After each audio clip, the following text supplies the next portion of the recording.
Okusasuza abayita ku luguudo lwa Kampala Entebbe Expressway kwatandika nga 8 omwezi gwa January omwaka gwa 2022 era ng'eddimu lino lyakwasibwa kampuni ya Aegis. Okusinziira ku miwendo egyalambikibwa, digidigi oba pikipiki zisasula 3,000, motoka za buyonjo ne pick-up zisasula 5,000, motoka ezeetika ebyamaguzi ebitonotono zisasula omutwalo gumu, so nga motoka enzito ennyo nga lukulunana ne baasi zisasula omutwalo gumu mu kanaana. Bwe butuukidde leero nga kampuni eno ekunganyiza obuwumbi 75 okuva mu bidduka ebyenjawulo. Contractor waffe yali ku luguudo lwa Kampala Entebbe Expressway yasobodde okusolooza kumpi obuwumbi 75 eza Uganda, ezo nga jajje mu kusolooza ab'ebidduka n'emmotoka endala ezikozesa oluguudo lwa Kampala Entebbe Expressway. N'olwekyo tulabye nga n'emmotoka ezikozesa oluguudo zeeyongedde.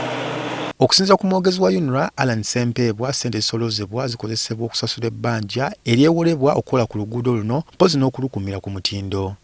Kyokka ono agamba nti bateekateeka okutandika okukozesa ssente zino okuddabiriza enguudo eziri mu mbeera embi mu ggwanga. Mu kaseera kano tulina ebisuubizo bya gavumenti bingi nnyo ddala eby'enguudo ezitannakolebwako era ng'obuzibu bwa nsimbi.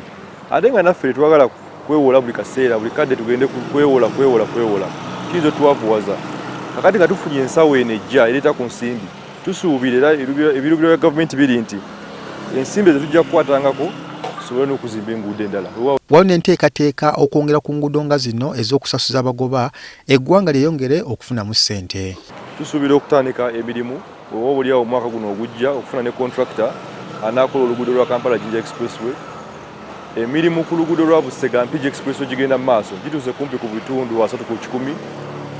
Twagala okukola Bombo Expressway, Busunju Expressway n'endala nnyingi nnyo. Uganda yeewola obuwumbi 1,700 ku ggwanga lya China okukola ku luguudo luno era ng'okusinziira ku ntegeeragana lirina okusasulibwa mu bbanga lya myaka 13.